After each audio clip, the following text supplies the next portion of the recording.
With that, I am pleased to introduce Denise Stokes, a community activist dedicated to education, awareness, and prevention.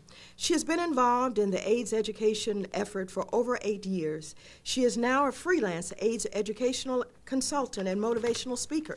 Infected with HIV 16 years ago and diagnosed with AIDS 12 years ago, Ms. Stokes was one of the youngest members of the AIDS community to become active in the struggle for prevention and awareness.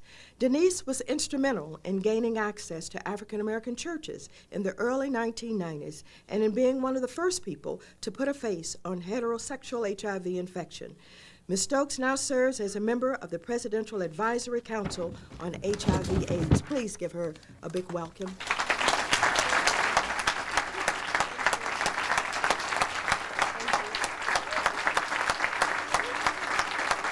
Thank you.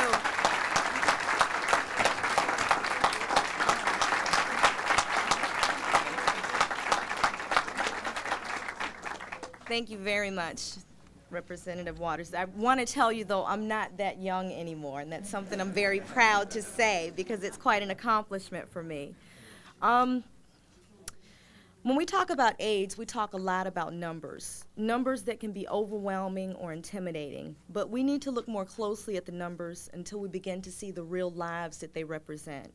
Today, I'd like to share a few personal numbers with you. The first numbers are 13 and 16. I was infected with HIV at the age of 13 and diagnosed at 16. While my peers were planning their futures, I was being harshly told that I would not live to see 21. That was the year I realized some children die before they had a chance to live. The next number is 3. That's how many years it took for me to get the information I needed to combat my disease. I didn't learn that HIV was a sexually transmitted disease until I was almost 20. No one in my community was willing to talk to someone else's child about sex or about AIDS. I suffered greatly with a severe case of unanswered questions. Many youth today are being tragically diagnosed in the prime of their lives because we're too timid to talk candidly about AIDS.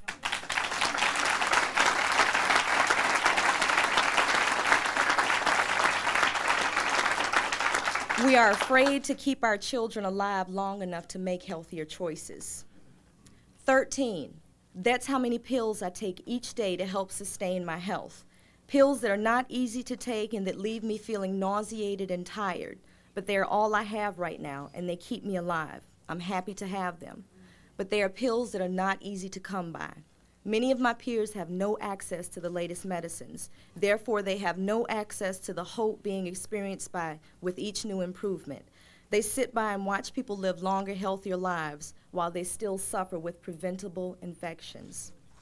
5, that's how many hours I spent on a hospital curb lying in my own urine while trying to get treatment for an allergy to an AIDS medicine. 5 hours of suffering when I was only 100 feet away from the source that could alleviate the fierce itching and burning that was ravaging my swollen body. But no one had time to help me. It wasn't in anyone's job description to escort a patient to the pharmacy, especially an undesirable-looking patient like I was that day 2 years ago. I experienced the same indifference that many people in my community experience when seeking care. We're not able to walk into hospitals waving insurance cards or cash. We're not able to access the good quality health care that all human beings deserve. While we muster the strength and courage to take an active role in our care, we're being stripped of our dignity by the system that is supposed to help us. 1, look into the eyes of one person being diagnosed with HIV for the first time.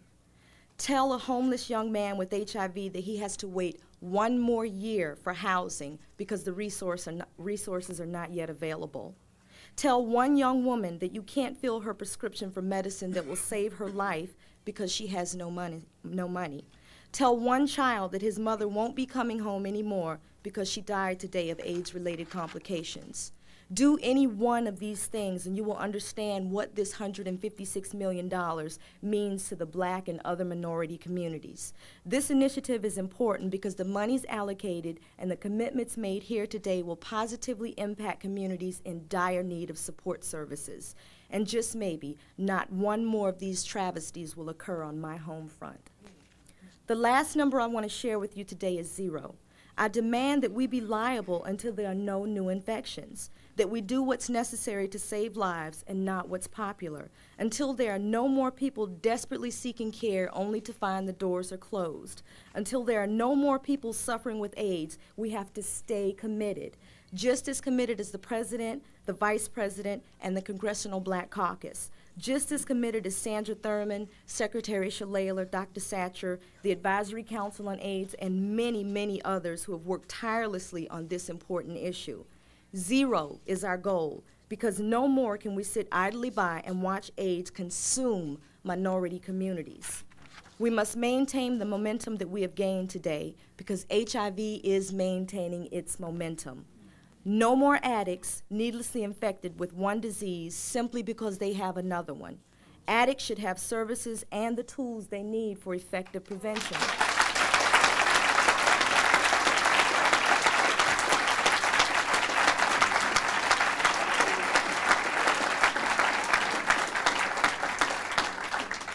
No more lives thrown carelessly aside, no more memorial services, no more screaming mothers, no more broken spirits or broken hearts, no more disparity in minority communities, no more AIDS. Thank you.